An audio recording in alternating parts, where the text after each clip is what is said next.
Ndine kahabit kekuti limelight ikabva pane munhu takuti Apera.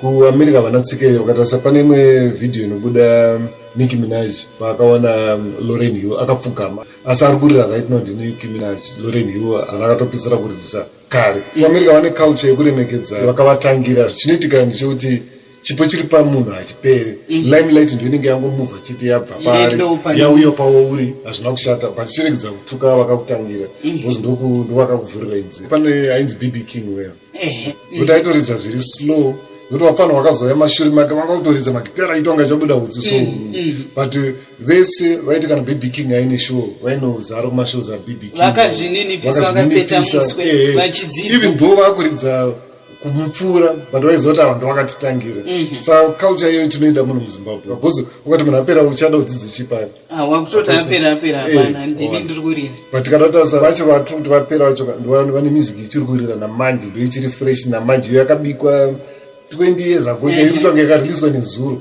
and ndo vachifuti vakaita international kutopfuura because right now bvera ye 2000 tangori kwanisa kuita one international act chete kamukomba chete bvera ye 2000 saka means zvichitoripo zvakawanda zvatofanira kudzidza kubva kune vatiri kuti Vapera vachiva.